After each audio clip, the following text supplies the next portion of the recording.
Welcome to the Food Junkies Podcast. Here, we aim to provide you with the experience, strength, and hope of professionals actively working on the front lines in the field of food addiction.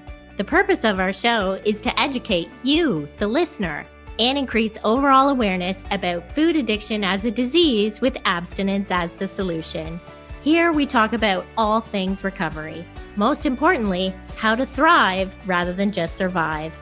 So stay positive, make a change for yourself, tell others about your change, and hopefully the message will spread.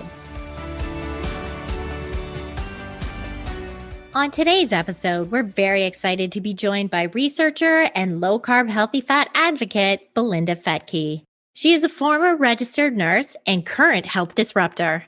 In 2016, her husband, Dr. Gary Fetke, was silenced from talking to his patients in the wider community about the health benefits of reducing sugar and processed carbohydrates, as well as teaching them how to reintroduce healthy, natural fats back into their diet. He was told he was not qualified to give food advice as medicine.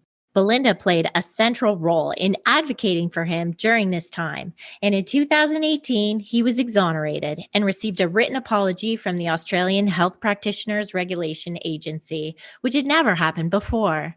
In diving deep to explore why her husband was censored, she uncovered research that many organizations of influence would like to keep from the public eye. Today, Belinda shares with us the details of her historical research into the rise of processed, high-carb, sugary foods. She also shares how the Adventist Church Group has not only played a huge role in the demonization of meat and saturated fat, but how that they are one of the major forces in the promotion of cereals. We also discuss sugar, processed food addiction, and the negative motives and biases that exist in the world of big pharma, big food, and quote-unquote medical research, aka fake news. And she let us in on some of her latest research on the non-nutritive sweetener, Stevia. Belinda, we're so excited to have you today. You have been given the title Belinda Fettke, Health Disruptor. How do you feel about being given this title? And can you explain to our listeners what this means? Well, I think someone tagged me as a health disruptor and I thought that sounded really cool. So I've used it as a hashtag. I'm not 100% sure what it means. I imagine it means that I've been challenging guidelines, challenging influences on our dietary guidelines and not afraid to speak up. And hopefully, as I've spoken up and challenged these influences, I've raised awareness for other people and started to make changes, started to make people who have influence now counteracting, I would say, the interests of vested interests, commercial interests, big food, big pharma, and ideology that have been shaping our dietary guidelines for 150 years have now, it's really helped put a spotlight on it. I'm certainly not the first, and I won't be the last, but right now, I think I'm doing a pretty good job of disrupting and calling things out, and I don't mind it. Well, we personally love it, and we were wondering how we could get our own taglines. So I guess we just need somebody to tag us. Thank you for that. So, Belinda, of all the things you've exposed in your search for the truth, what is the most disturbing thing you've uncovered when it comes to the food industry and or the health field? I think the most disturbing thing is the disproportionate influence of big food, big pharma, and ideology. And if you consider that my research started out simply because my husband, who's an orthopedic surgeon way over the other side of the world, we live in Tasmania, almost down near Antarctica, he was reported to the medical board by a dietitian at his hospital for recommending one of his patients with out-of-control blood glucose, requiring a debridement of rotting flesh on the foot from a diabetic complication. He was reported for recommending that person reduce sugar. And I mean, first of all, we couldn't believe that the medical board had received this report. And then when they told us they were going to investigate it, I just went, this makes no sense. We're talking back in 2012, 2013, when sugar wasn't as big a thing. I mean, Robert Lustig was speaking about it. There were a few people out there really challenging it, and John Yudkin years and years and years before that. But it was still fairly quiet here in Australia, and I'm not sure about the US as a general rule. So Gary was one of the early disruptors in Australia challenging the role of sugar in our health. And the medical board investigated him for 2.5 years for recommending real food, reducing sugar, lowering processed foods out of the diet, and increasing or certainly introducing natural healthy fats back into the diet. Like, get rid of the polyunsaturated oils and the trans fats and all those things. So we were in shock.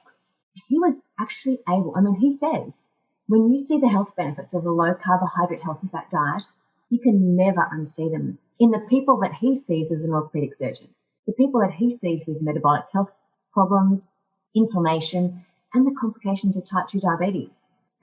These conditions are destroying our community. And when you can reverse those, when you can prevent, manage, and even reverse, he says that brings joy back to medicine. And he refused to stop talking about it. But I watched him. I watched him, Tim Noakes, lots of the guys from Low Carb Down Under and Low Carb USA, and this growing movement. And I'm going, you guys are talking the science, but nobody's listening. So that's when I started to consider who was certainly first off the expert witness that came into Gary's investigation for the medical board and against Gary, trying to determine if an orthopedic surgeon could even talk about sugar, processed carbohydrates, and starting to work out his associations. At first I thought he must work for the sugar industry. Why on earth would someone be making these determinations? But I found out he's actually working for the cereal industry. So they tie together, but that was an interesting aha moment for me. And I showed this information to the medical board. We produced the screen grabs, the links and everything, and they just went, we don't believe you. Whoa, how can you not believe this? It's here. So then I went further, and then I just kept going and kept going. And I think I found it as a fascinating history. I always loved history when I was at school. So I haven't gone into this to attack anybody in particular. I just find it a really important historical information that I think needs to be shared. I'm not anti-vegan, anti-vegetarian, anti-religion. I'm not anti any of those things. But in my investigation, in my research, I've found that these influences are taking away the choice for Gary to prescribe to his patients to improve their health outcomes and for people to choose. They've been influencing the guidelines that are pro-cereal grain plant biased, as I try to call them, and demonizing animal proteins and fats in our diet. And that's not fair when those things can improve people's outcomes. It's about choice. And why should that choice be taken away from people and from healthcare professionals by regulation when it's going to make people better? So that's where I've gone, and I think that's my biggest concern, is just challenging those. Yeah, well, I definitely follow you on LinkedIn, and I love all of the things you uncover and you post and you share with everyone. And I think you spoke to that there, where you're like, you just feel like you have to keep digging deeper to find out more about, if this is true, then what does this mean about how this all started? And I'm hoping you can speak to some of the historical highlights of how animal protein, animal products came to be demonized in the first place. Yes, absolutely. I think we'll go back. Gary described nutrition science a long time ago when he was doing his nutritional model of modern medicine, nutritional model of modern disease. And he did a talk about that in 2013. And if you consider his nutritional model of the science and my nutritional model of the non-science, you put those things together. So we need essential proteins in our diet. We need essential fatty acids. And we need essential vitamins and minerals. We need macronutrients and micronutrients that improve our health. So if you purely look at the science, we can use non-essential carbohydrates for our diet, but we don't have to, because our bodies can make all the glucose that we need. So we can use those things. That's science. That's biochemistry. It's not my forte. It's Gary's. I listen to him and listen to the others. This is science. I have looked at the influences of nutrition science outside the body, and that's cultural beliefs, ethical beliefs, religious ideology, which I was surprised I hadn't considered, and the vested interests. And I can tell you, these vested interests that are shaping nutrition science outside our body are very, very powerful. But even more so when you put the vested interests and the religious ideology together, the vested interests are intent on minimizing the harms or the public health message, minimizing the harms of sugar in our diet.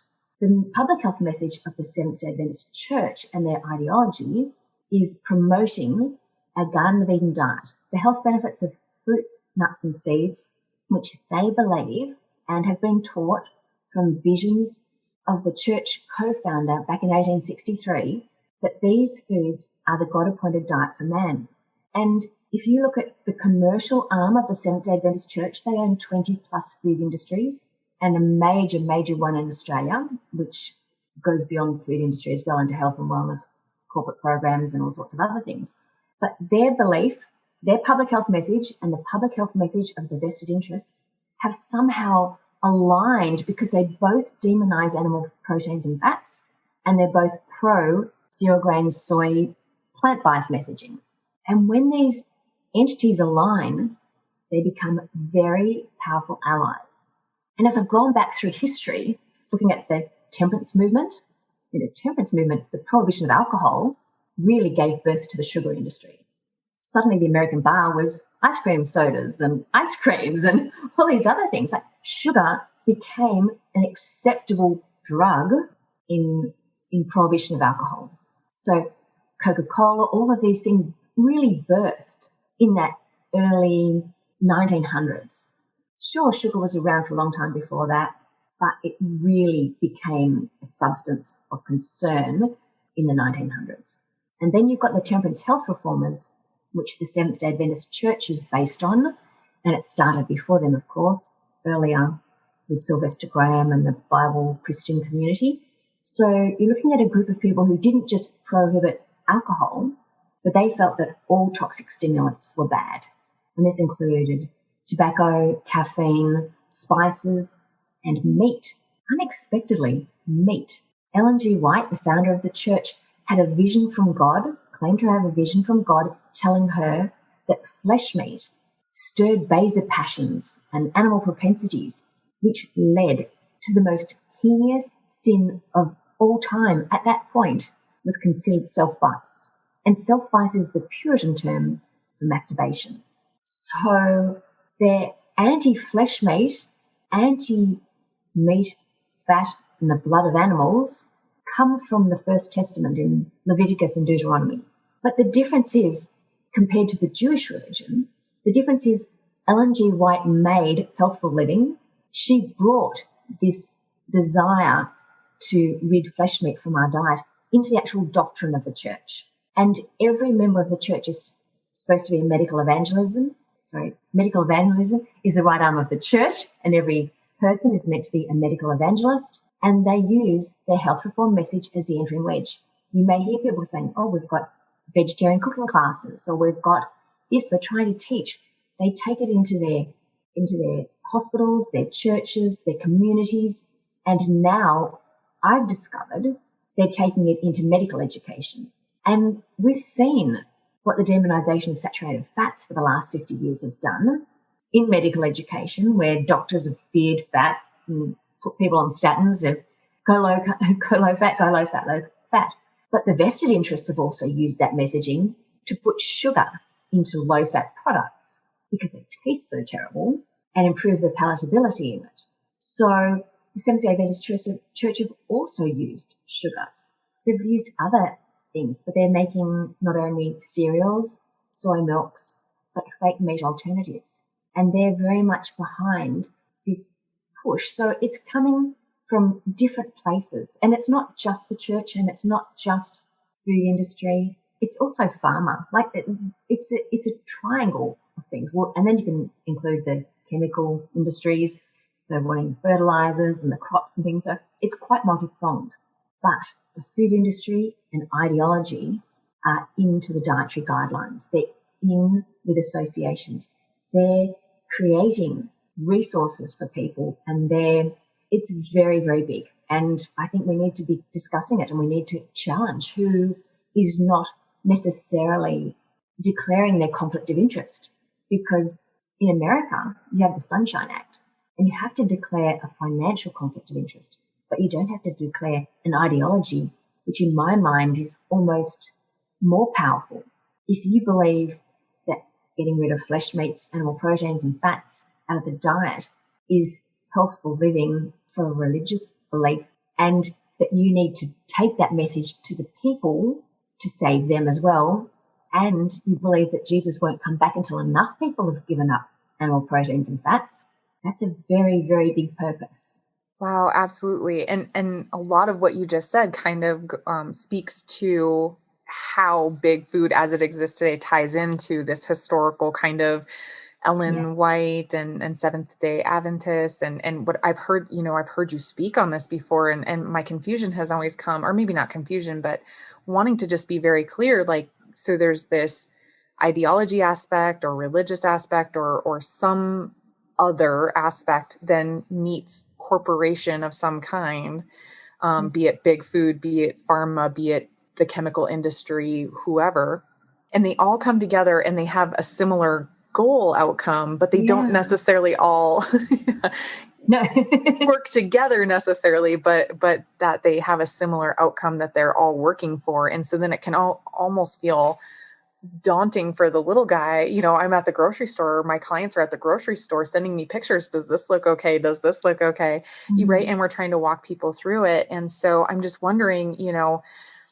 having that idea, this triangle picture that's, a driving force behind the products that are on our shelves, how does that tie into this message that you've been, trying to give of like, how do we research it? I guess, like, how do we know, that big, I don't know. There are all these entities. Yeah. Yes. That there's so much influence. And I think in Australia, I can demonstrate it really well in Australia because our biggest cereal producer in Australia is Sanitarium, which is wholly owned by the Seventh-day Adventist Church. In America, Loma Linda Foods was the only church-owned industry, and it was sold to Kellogg's in 1990. And it's since changing hands, and it's gone back to Worthington Foods and Heritage Foods. Now, I don't know, it moves around. That was the only one. But in Australia, Ellen G. White came and set up Sanitarium based on John Harvey Kellogg's, Will Keith's Kellogg's model.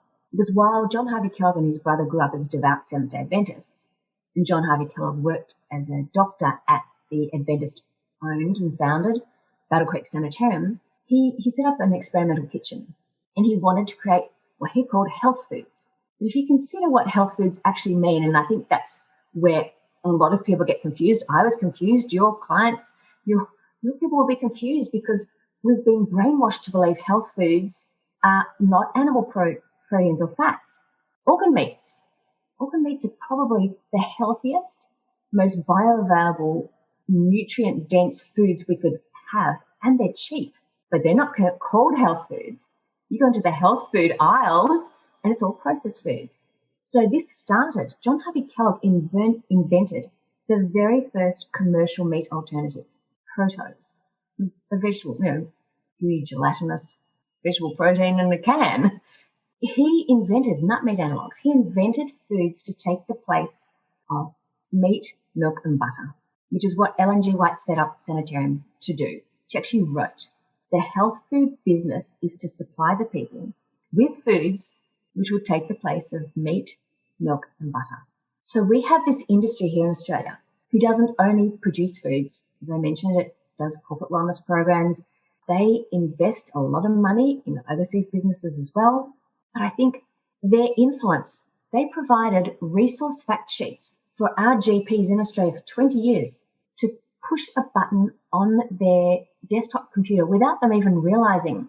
And these Sanitarium Health Food Company, Health and Wellbeing resources were printed to give to patients, telling them about demonizing saturated animal fats and proteins and promoting fruits, grains, nuts, and seeds, including their own products, Wheat Bix. So now, in further research I've done, Sanitarium, or the person who has been involved in creating the health star ratings, which you would read when you see the labels in your supermarket, the person involved in developing the algorithms is one of the key people in Sanitarium. So Sanitarium, again, are taking their messaging into this health food arena and giving the star rating on our health foods, which is no wonder their products get a product called Up and Go, which is a chemical storm. It gets 4.5, 5 stars if it's got stevia. because they count the algorithms are biased towards plants.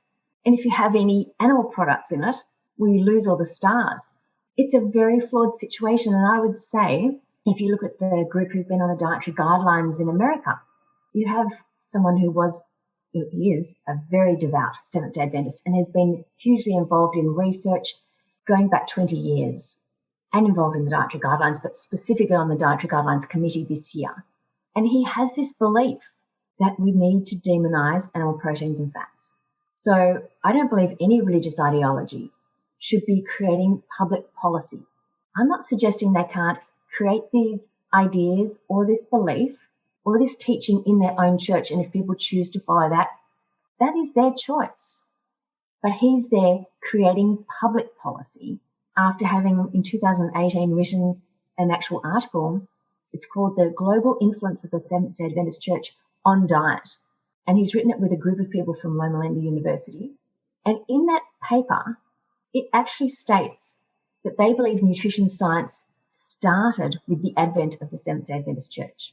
So if they believe nutrition science started then because God is the author of science, in their belief, he started Adam and Eve in the Garden of Eden, and it was just fruits, nuts and seeds, then that's what we need to go back to. So you have a man who's very, very powerful and very influential with that belief. And then you have at least 6 people on the Dietary Guidelines Committee having worked for, in the past, ILSI, which is the International Life Sciences Institute, which was founded by Coca-Cola or the vice president of Coca-Cola in 1978.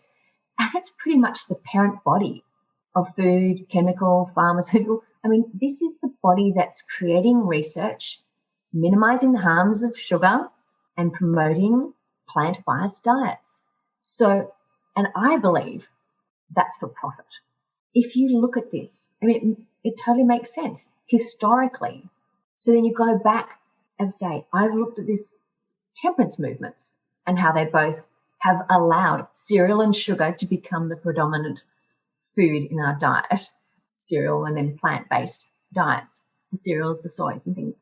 So in 1946, 48, a guy called Mervyn Harding from the College of Medical Evangelists, which was what Loma Linda University was called previously, he started a doctoral thesis. He wanted to prove that a plant-based diet was healthy. And you have to admire him. Like, he was absolutely believing in this diet. So he did his doctoral thesis under Fred Stair at Harvard University. Now, Fred Stair's public health department was literally bankrolled by the food industry. And he was found to have been in the pocket of big sugar through Kristen Kern's work and Gary Taubes. So imagine him when this guy from the College of Medical Evangelists comes to do his doctoral thesis and says he's literally gifted. The research he's being paid to do comes to him on a platter.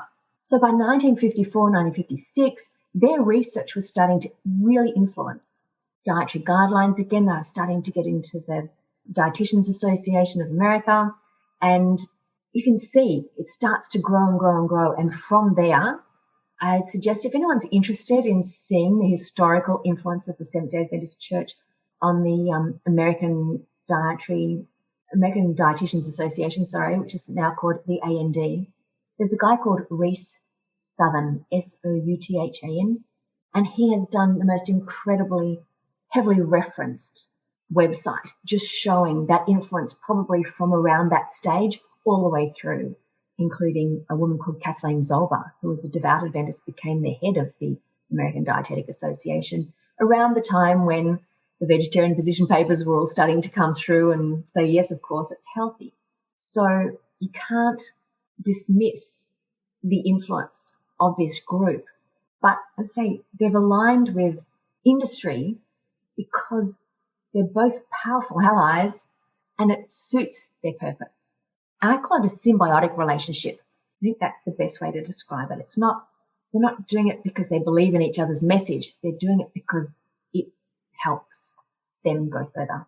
Yeah, it's mutually beneficial for sure. Absolutely. That makes perfect sense. And so it also makes sense with all these members sitting on the board that recently the US decided not to follow recommendations in two areas of alcohol and sugar in reducing the intake of that. I've heard you talk about the nutrition and food guidelines needing to change. If these individuals continue to sit on these boards, how on earth is that ever going to happen? Exactly. And I think that's what I've looked at, and Reese really points out. These people are sitting on these boards, sitting on influential places, influencing these guidelines.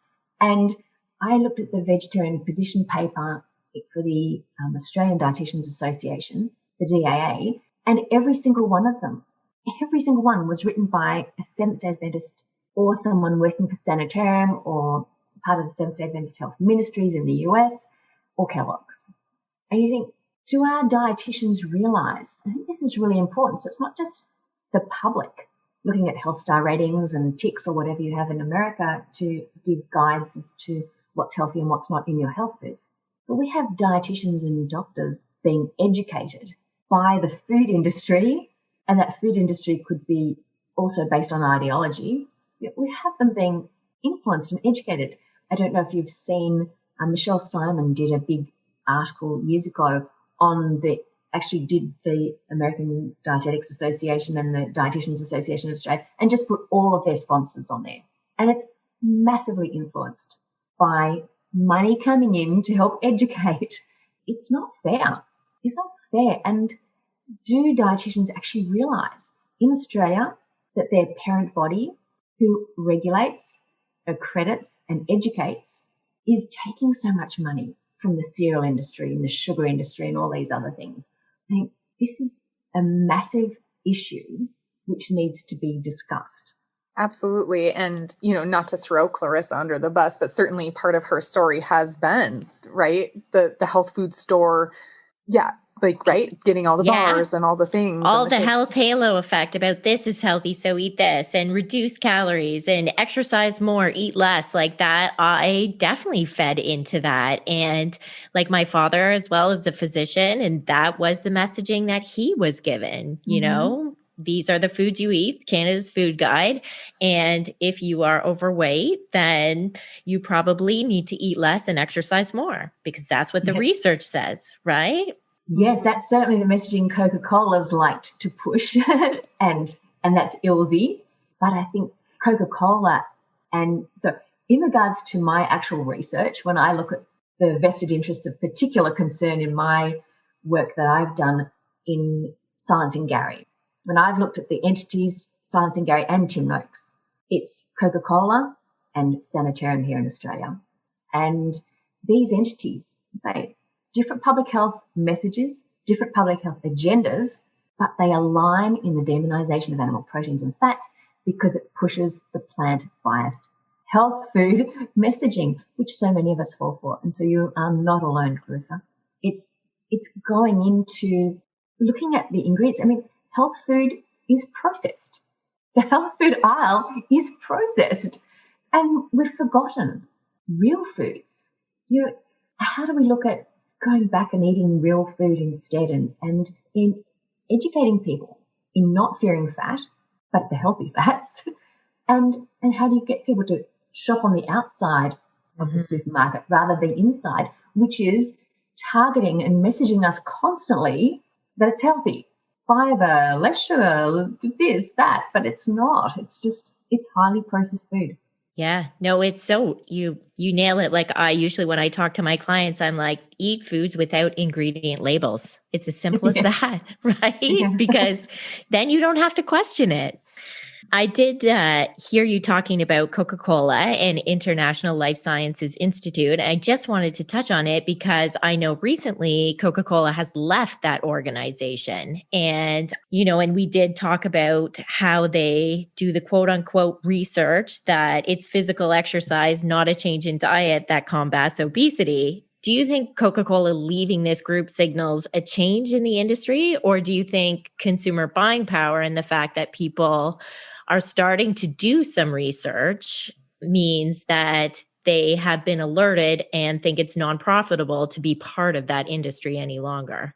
I don't think they think it's non-profitable to be part of that industry, but I think that industry, I think ILSI and a lot of the scientists and the research that's coming out of it are feeling devalued because of Coca-Cola's association. So in my mind, it's a bit like the Dietitians Association of Australia. The more I challenged, the more they had to, and I'm not saying just me, David Gillespie and a lot of other people in Australia have also been very vocal about their sponsorships. But I started writing about a doctor that was being dictated, like a doctor who was actually being regulated because of their influence was really putting a lot of spotlight and a lot of pressure on them. So the DAA announced after I did a few big posts, they were stopping all sponsorship with food industry. And that's massive. Whereas, oh my gosh, but of course, instead of sponsoring them, now they can do advertising at all their events. And they can pay for this and they can pay for this. I would think that the actual validity of the work that ILSI is supposedly doing has been compromised by the influence of Coca-Cola and the highlight of Coca-Cola being part of that group. So by taking Coca-Cola out, now a lot of the scientists might be able to say, well, we've gotten rid of them. So now we can validate our work. But if you think that Philip Morris, the big tobacco industries, were part of ILSI at the beginning, and as they became demonized because of their tactics in marketing cigarettes, they brought up the food industry. They became Kraft. They became different names. And I can't believe that Coca-Cola and how powerful they are won't want to still be part of it in some way, or have they left such a huge legacy and so many people in there, it doesn't really matter anyway. I think it's very symbiotic that they have said that they're leaving, but whether they've actually go, like Philip Morris went as a tobacco industry. I was looking at the World Economic Forum and who's partnering with them, different people who are still pushing this plant-biased message as we go forward and influencing the future of meat, in my mind. And if you look at the groups who are founding and funding, sponsoring the World Economic Forum, the Eat Lancet Planetary Health Diets. I mean, these things might not be something that's familiar to your viewers, but they're welcome to go look on my website. I write lots about all these sort of things, and certainly one of my latest talks is going further than just stopping with the present, but what's happening in the future. And I saw FEMSA. I couldn't believe Coca-Cola wasn't anywhere on this group. PepsiCo and all these others were. And FEMSA, who's FEMSA? FEMSA is Coca-Cola Mexico. But they left out Coca-Cola FEMSA and they just put FEMSA up. So in my mind, it'll be interesting to see if ILSI really does, if Coca-Cola really does leave ILSI, or will they use one of their other brands? I mean, they have got a suite of brands under their name. So everyone thinks Coca-Cola, the bottle of Coca-Cola, but they have got iced teas, they've got waters, they've got so many things. But FEMSA is worth looking out for because that is just, in my mind, so non-transparent to say FEMSA's sponsoring this and not actually acknowledge that it's really Coca-Cola. Yeah, I feel like we need to put in our show notes, we need to put pay attention for these names, right? We need to have a list. Just like we have a list of all the names for sugar, we need to have a list for all the names of Coca-Cola or Kraft or Big Food, however they show up. I just think it's a very long list. Yeah, well, sure. Absolutely. Absolutely. So, I read a quote by you the other day and it said, nobody wants to be told they are addicted to anything, let alone when it tastes good and is natural. So in all of your research, have you come across any evidence that processed foods and sugar are addictive, that Big Food knows they're creating these products that hijack our brains? Any tangible evidence of that? I think the quote was actually Gary's and I probably stole it. So we'll put it back to him. Gary has looked at so much research to uncover all this. He and Robert Lustig have chatted a lot. And the Australian of the Year 2020, James Mickey, he has also really been highlighting this whole issue with sugar addiction, and that he believes sugar and processed carbohydrates have led to the increase in blindness that he's seeing as an ophthalmologist in Australia. So personally, I haven't gone down a lot of the research in actually seeing what the actual scientific research, because I'm so busy just working out who's corrupting it, who's giving the wrong messaging. But definitely when I look at the work of Robert Lustig and I look at the work of Joan Ifland and I look at your work, there's no doubt that sugar hijacks our brain and influences the same receptors, dopamine receptors, as drugs. Like it's quite scary. Gary and I opened a centre for a few years called Nutrition for Life, and we had dietitians, nutritionists and diabetes educator working there. And like your program, we found you can't just tell someone to give up sugar and processed carbs because it is really, really hard. And we promoted a wraparound support group. And we said it was like SAM. It was support, accountability and motivation. And people need that. Out in society, I'd say it took me a long time to give up sugar. Gary, despite being, I would say, a carb addict for his entire life, when he knew that eating the sugars and the processed carbohydrates was affecting his health, I didn't go into this at the beginning, but Gary was diagnosed with a very aggressive pituitary cancer in 2000. And for the first 12 years, he was trying to research all the time how to get rid of this cancer. He had surgery, he had radiotherapy, and he had chemotherapy for 13 years, on and off. And I'm not suggesting those weren't important at the time because his cancer was found very late and it was very aggressive. But food, sugar were never discussed as an adjunct therapy. And he had to find it himself. So when he realized that his particular tumor, his cancer, thrived on glucose sugar, and simply taking sugar and processed carbohydrates out of his diet put his cancer into remission, and he's been off chemo for 6, nearly 7 years now. This is why he started doing the research. This is why he started talking about this sort of thing and understanding that he was able to just give it up like that because he said, I'm not going to feed this cancer anymore. I can't afford to. In 2009, they said there was nothing more they could do for him. He didn't want to die. I didn't have that health pressure on me. So I would say it took me a year to wean off that last bit of sugar in my tea. I was able to give up the rice and the pasta and all those other sorts of things. I think bread and sugar in my tea were the last things I gave up. Maybe if I'd had more of an issue, I could have been quicker. But I think our society, you walk into a supermarket, food is there. Those sugary things are just there in your face all the time. You go out with friends, coffee and a cake. Oh, I'm not going to have dessert. Oh, really? Far out. Like, it doesn't matter if you're getting heavier and you're getting sicker, but as soon as you tell someone you've made the choice to go off sugar, people look at you as if you are crazy. And that's because it threatens them. It threatens their way of life. So this support, accountability and motivation and providing a community of people that are on the same journey, that have been there and that want to help, I think is just so important. And congratulations on doing it because it's amazing. Yeah, we definitely can find that, there's over 14,000 people in our Facebook groups and they regularly help support each other. And it is so beneficial. Absolutely.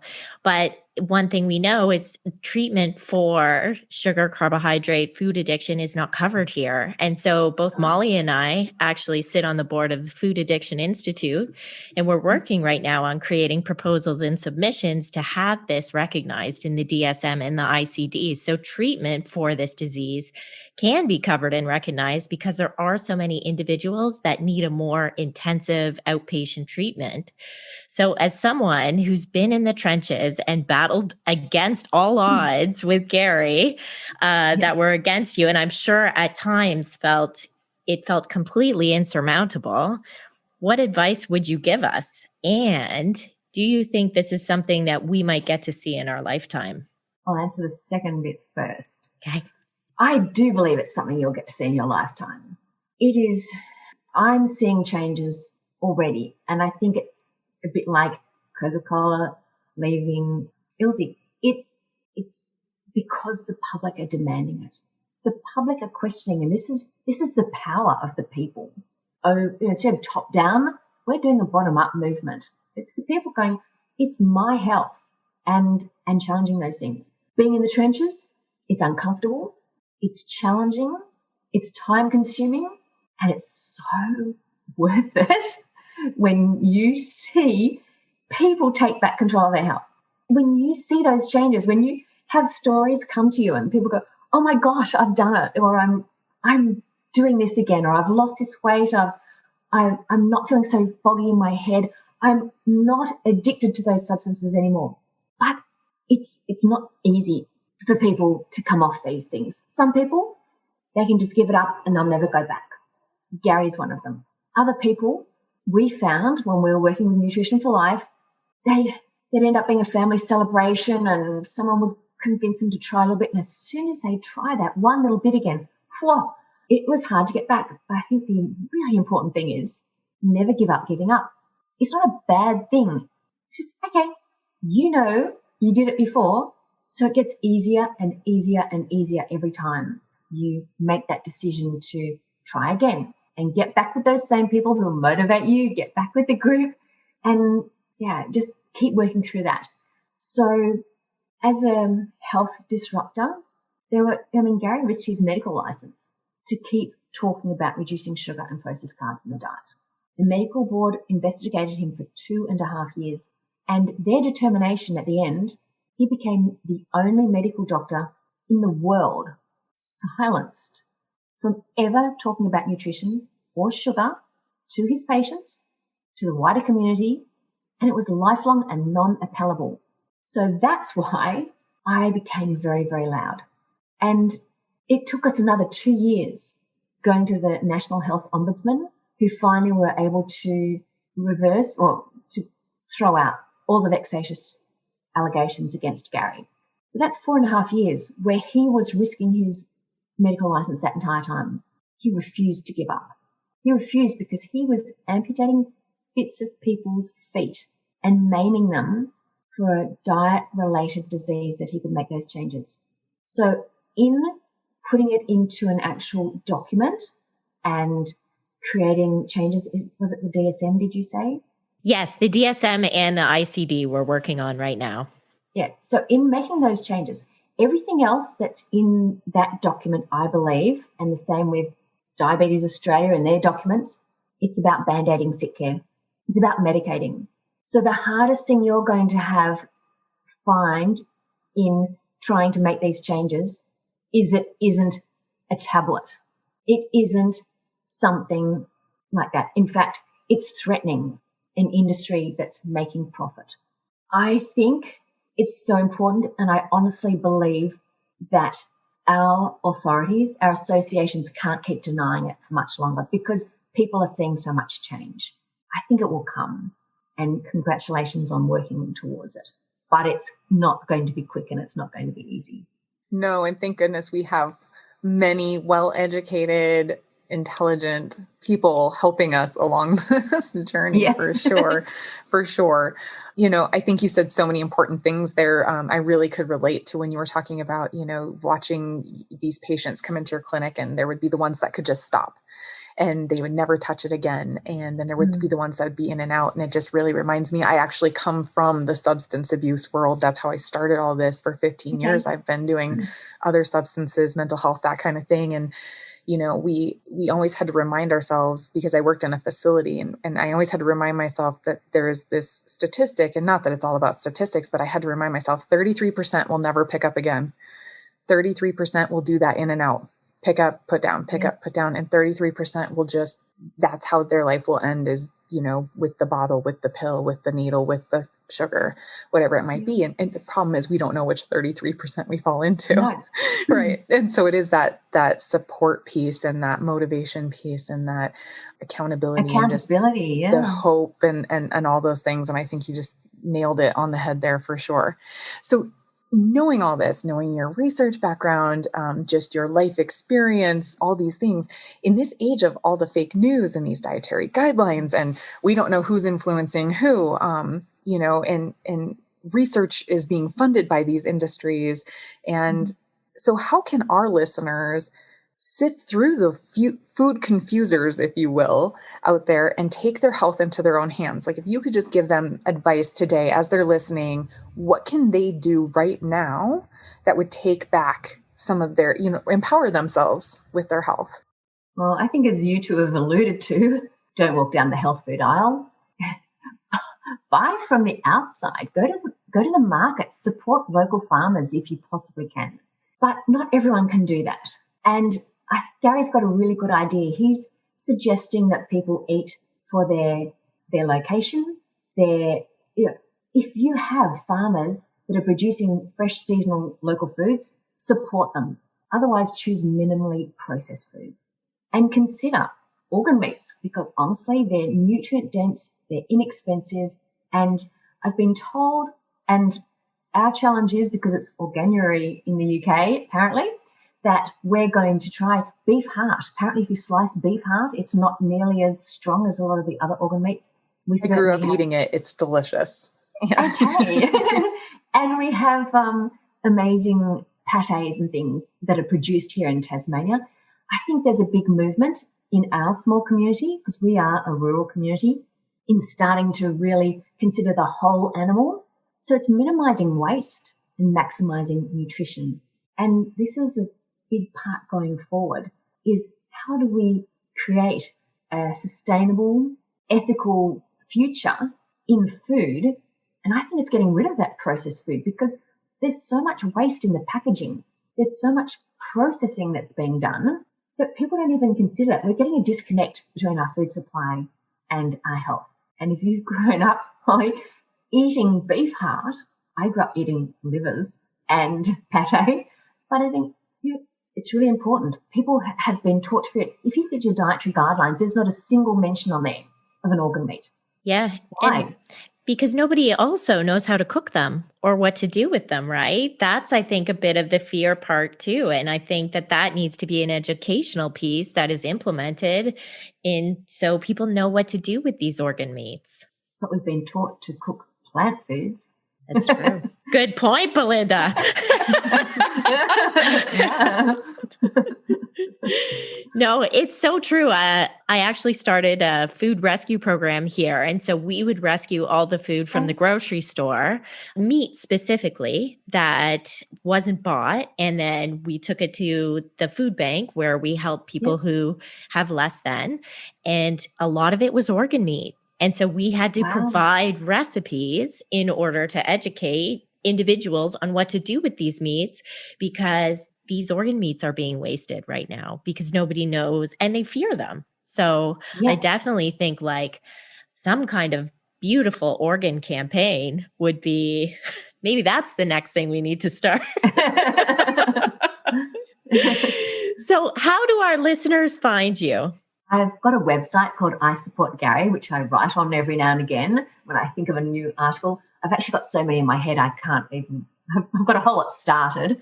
I was going to mention stevia. I was going to mention non-additive, non-nutrient, what is it? They call them non-nutritive additives and sweeteners. Yes, yeah. And just have a quick little discussion. Have we got time? Oh, please do. Yeah, I was going to go down that line. In my research, again, Sanitarium, the Seventh-day Adventist Sanitarium Health and Wellbeing company that makes food, have been doing massive research into stevia. And they've actually gone, I haven't done my article on this yet, so you girls are getting the, the first bit, but they've been working on seeds, creating Reb A, doing all the studies on it, and now are part owners of the largest private, fully integrated stevia company in the world. And nobody knows that in Australia. So why the health star ratings, where's all this push for it to become recognised as safe, and where is the push for it to go into the health star ratings? Now in Australia, that Up and Go that I mentioned before, if they've got stevia in it, which is their product, and they've done all the research on, it gets 5 stars, even though it's full of just junk stuff where it's got stevia. So I've been looking more and more into stevia and the non-nutritive sweeteners. I think I've got it right now. And unlike all the others, stevia is the only one that's bioactive. And people haven't really considered this. If you go back in the history, and I was looking at the work of, I think her name is Sarah Ballantyne. She's a PhD student, PhD doctorate. And she has looked back. So stevia's come from South America, and it appears that it's been used for centuries to sweeten really bitter teas and different things that they were making, but they were also using it as a contraceptive. It's an endocrine disruptor.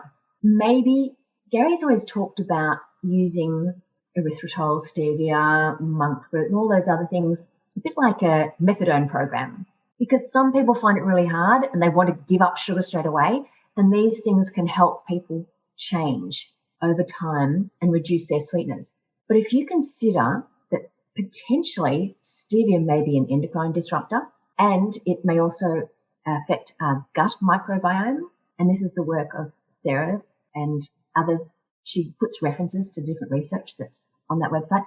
She actually goes under the paleomum.com website, but she is a doctor.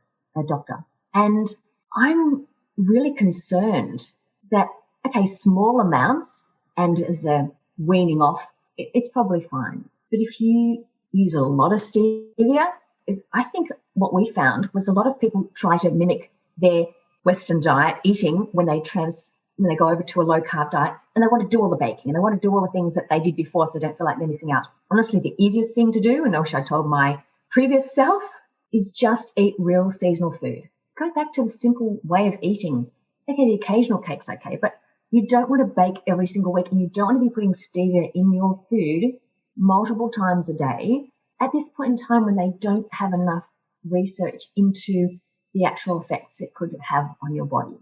And in my mind, looking at the work that Sanitarium's doing and this stevia company that they have co-founded and are part of, Tate and Lyle, is that in the UK, I think, is the biggest sugar sweetener provider.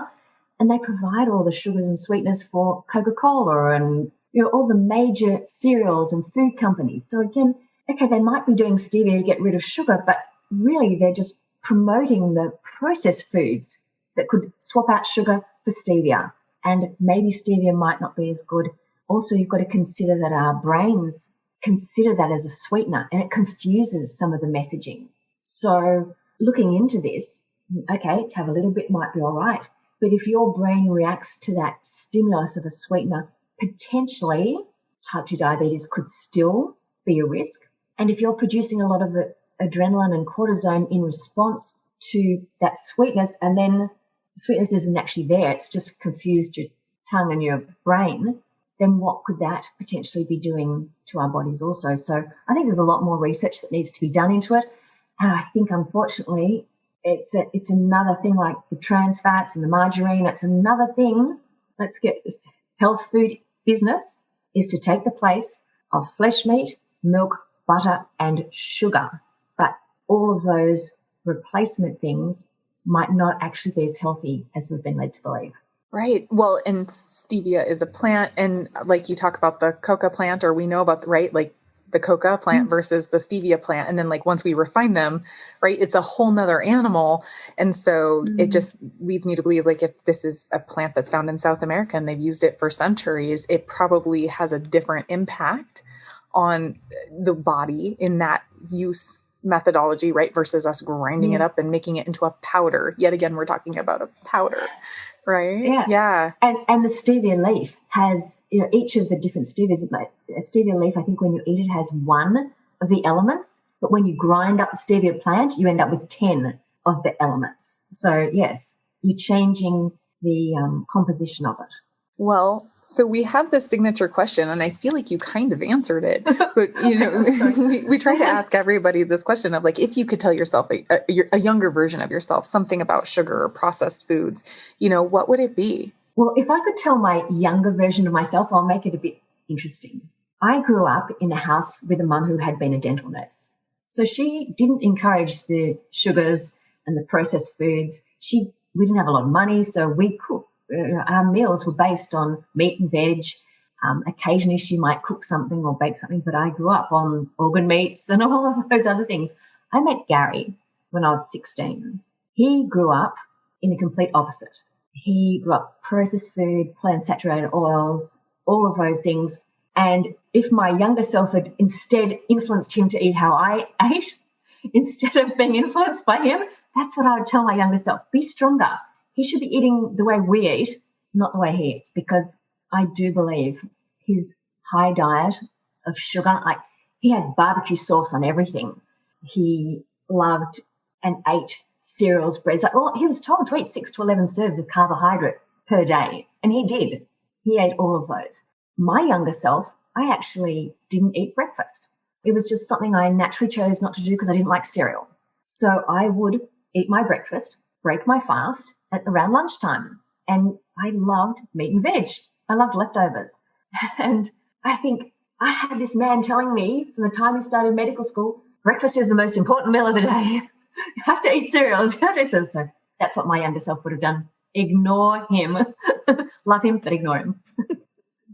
Oh, that's so fascinating. Thank you so much, Belinda, for joining us today. This has been incredible. I am going to now dive deep into Stevia myself and start figuring out what I can, because it's definitely, I would say, even in the circles that we're in, one of the more recommended sweeteners for clients in that transition period, even though it's 100 times sweeter than sugar. And we know, it does take time for this taste buds to return once you cut out sugar. And so if we're constantly hijacking that process too with the microbiome, it really does make you question, what you also have to consider what they use as a bulking agent, because a lot of, if they sell stevia, I know you can buy it as a small thing, but a lot of them are now starting to bulk it up to sell it so people can measure it more easily into the things that they're going to bake. But yes, I'd definitely be looking at it. I'm not saying it's harmful per se, but I'm suggesting we investigate it more. Yeah, right. Be curious. Yes, right, exactly. Like the N=1, poison is in the dose, kind of aspect to it. Just, yes, question, but pay attention, and absolutely, yeah. Well, and if it sounds too good to be true, it probably is. Yeah. And if it tastes too good to be true, it definitely is. No. You're going to make people think we don't eat good tasting food. No. I love my food. But I needed my taste buds to come back to life from getting off the processed food in order to enjoy my real food. Right. Well, hopefully people will be encouraged to eat more organ meat after hearing what you had to say, Belinda. And certainly, that would be, a cookbook or whatever. And, it's funny, my husband and I, we're hunters, we live in Montana. So we're hunters, that's how we get a lot of our meat for the year. And there is a guy named Steven Ranella who has this company called Meat Eater, and he has a show on Netflix, and he has books, but he teaches you how to butcher the animal. He teaches you how to use it, nose to tail, all the different aspects and he has recipes, and, he seems very approachable. And so it's just those kinds of things, I think, that that we just need to become more mainstream. Right now, that's such an outlier, of an example, but if we can make these more mainstream, these organ meats and eating nose to tail, and realizing that the health food aisles are not healthy at all. And really it should be these perimeters, I think, again, just listening to somebody like you, who's such, an expert on the topic and such a force, like you said, Gary couldn't use his voice, but you stood in front of him and you used your voice. And I think, that's where we come with this show too. Our clients can only hear us say it so many times before they need to hear it from somebody else in a different way. Right. So I just appreciate you being here today. So thank you very much. Thank you so much. I've really appreciated it too. And all the best to everyone who's listening. Thanks for joining us this week on Food Junkies, Recovery from Food Addiction. Make sure to join our Facebook group, Sugar Free for Life support group, I'm Sweet Enough. You can subscribe to our show in iTunes or Stitchers. That way you'll never miss an episode. While you're at it, if you found value in this show, we'd appreciate a rating on iTunes. Or if you'd simply tell a friend about the show, that would help us out too. Don't forget to pick up your copy of Dr. Tarman's book, Food Junkies, which is available on Amazon. If you have any additional questions, both Molly and Clarissa are food addiction professionals and work one-on-one with clients. You can find their websites and email addresses in the show notes. Be sure to tune in every Friday when our new episodes drop. As Vera loves to say, the power is ours.